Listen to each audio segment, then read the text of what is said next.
ഇതിലേക്ക് ശരിക്കും എല്ലാ കാസ്റ്റിംഗ് കഴിഞ്ഞിട്ട് ലാസ്റ്റ് ഈ ടീമിലേക്ക് ജോയിൻ ചെയ്ത ഒരാളാണ്.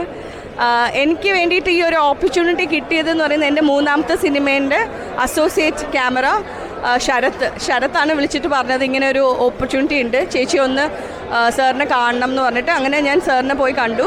അപ്പോൾ ഓൾറെഡി എനിക്ക് മുന്നേ ഈ ക്യാരക്ടർ ചെയ്യാൻ വേണ്ടിയിട്ട് 18 പേരുടെ ഓഡിഷൻ കഴിഞ്ഞിട്ടുണ്ടായിരുന്നു, സെലക്റ്റഡ് ആയില്ല. അങ്ങനെ 19ാമതായിട്ട് ഞാൻ വന്നതാണ്.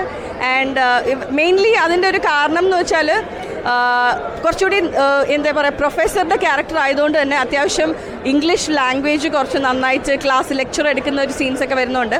ആ ഒരു ലുക്കും മേ ബി ആ ഒരു കുറച്ചും കൂടെ ഇംഗ്ലീഷിൽ പ്രൊഫിഷ്യൻ്റ് വേണം എന്നുള്ളത് കൊണ്ടായിരിക്കാം. എന്തായാലും നമ്മുടെ ഡെസ്റ്റിനി എന്ന് പറയുന്ന പോലെ 19ാമത്തെ ആളായിട്ട് വന്നിട്ട് എനിക്കതിൽ സാറ് അക്സെപ്റ്റ് ചെയ്തു. ആൻഡ് എനിക്കും ആ റോളിന് ജസ്റ്റിസ് ചെയ്യാൻ പറ്റിയെന്ന് തന്നെയാണ് ഞാൻ വിശ്വസിക്കുന്നത്.